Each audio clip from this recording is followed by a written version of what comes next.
Halo Cruisers, kalian lagi nonton ditemenin sama Arjuna nih. Kalian pernah ngebayangin gak sih kalau ada hewan yang punya karir militer? Ternyata hal itu gak cuma ada di dunia fiksi aja. Di dunia nyata pun ada loh sejumlah hewan yang punya karir militer, bahkan memiliki pangkat. Penasaran hewan apa aja? Berikut ini ada beberapa hewan yang berperan dalam dunia militer. Sebelum lanjut videonya, bagi kalian yang belum subscribe, klik dulu tombol subscribe di bawah video ini. Mari kita berbagi pengetahuan dan hal seru lainnya yang ada di dunia ini.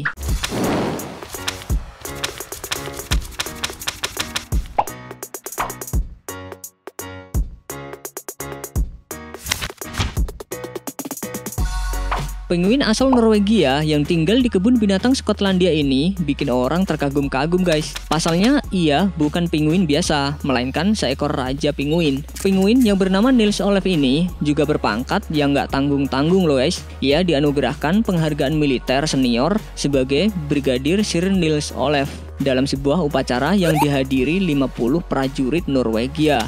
Selama pemberian gelar tersebut, Niels Olaf terlihat berjalan sambil didampingi oleh 3 orang petugas kebun binatang dan diiringi beberapa prajurit pembawa bendera dari belakang.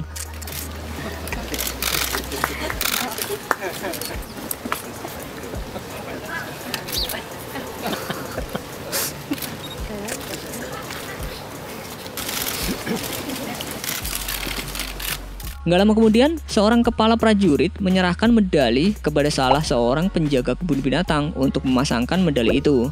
Penghargaan tersebut bukan yang pertama kalinya diterima oleh penguin raja itu. Sebelumnya, pada 2005, Niels Olaf diangkat menjadi kolonel pimpinan untuk pasukan pengawal Raja Norwegia. Nggak cuma itu guys, penguin tersebut juga mendapatkan gelar kesatria yang disahkan oleh Raja Norwegia Harald V pada 2008 lalu. Gokil juga ya. Ayo, hormat dulu sama penguin.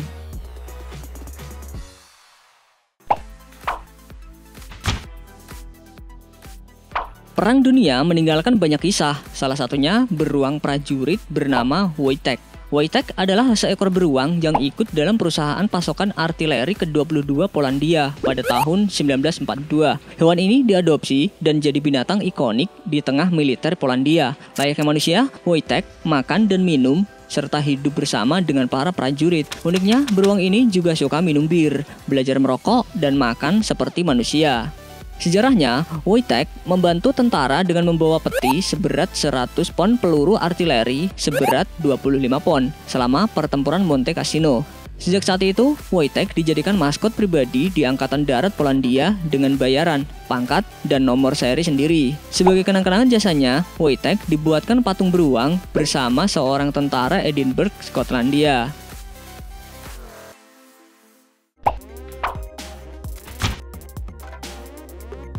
Tahu gak sih guys, ternyata bukan manusia aja loh yang bisa jadi mata-mata. Kayak di film-film, hewan juga bisa jadi mata-mata. Salah satunya lumba-lumba yang menjadi mata-mata milik Israel ini guys. Pasukan Hamas menangkap mamalia laut tersebut yang dilengkapi alat perekam hingga panah untuk menembak.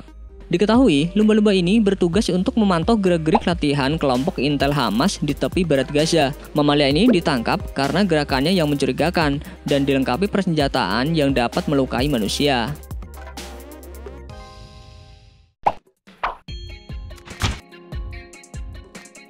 Anjing laut asal Rusia ini keren banget guys. Mereka dilatih menjadi hewan-hewan laut untuk tujuan militer. Sampai saat ini udah ada prajurit anjing laut dalam pasukan khusus di bawah naungan Armada Utara. Meskipun jumlahnya masih sedikit, para anjing laut yang pintar ini ditugaskan untuk menjaga kapal selam nuklir.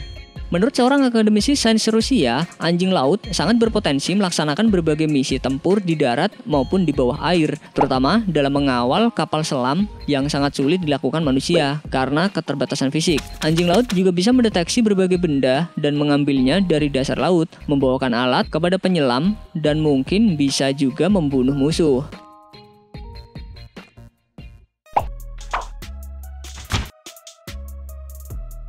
Sebagian orang mungkin sering ngerasa jijik ya sama tikus. Tapi kalau tikus asal Tanzania ini kayaknya bisa bikin kalian nggak percaya guys. Pasalnya tikus raksasa ini bisa mendeteksi ranjau darat loh guys.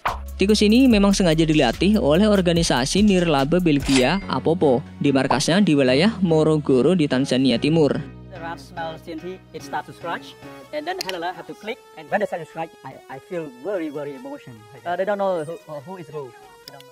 Berkat kemampuannya itu, saat ini tikus-tikus tersebut banyak dikirim ke beberapa negara yang rawan ledakan ranjau seperti Kamboja. Pelatih di sana mengatakan, tindakan itu menyelamatkan nyawa rakyat Kamboja, mengurangi kematian serta cedera akibat ledakan ranjau darat.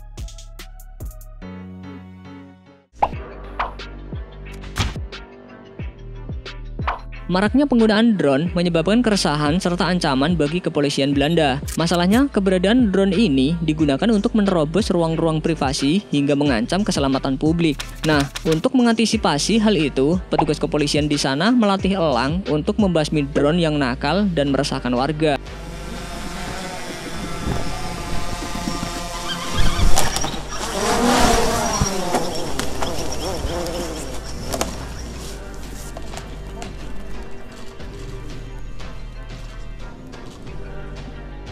Kasus drone juga digunakan oleh para pengedar narkotika untuk menyelundupkan obat-obatan ke dalam penjara. Makanya nggak tanggung-tanggung nih guys. Mereka melatih elang itu untuk menjatuhkan drone, bahkan juga menangkap drone layaknya mangsa.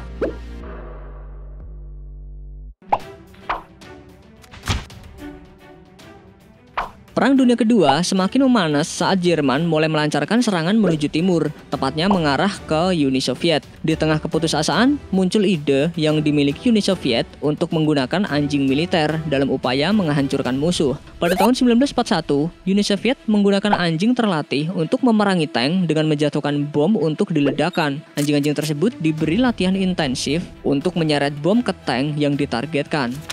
Tapi, lama-lama cara ini disebut kurang ampuh, sampai akhirnya Uni Soviet melakukannya secara kejam, karena anjing-anjing ini dilatih untuk misi bunuh diri. Anjing-anjing itu diajarkan cara merangkak di bawah tank dan memberikan bahan peledak yang diikat pada tubuh mereka. Kalau kayak gini mah namanya kejam banget ya guys.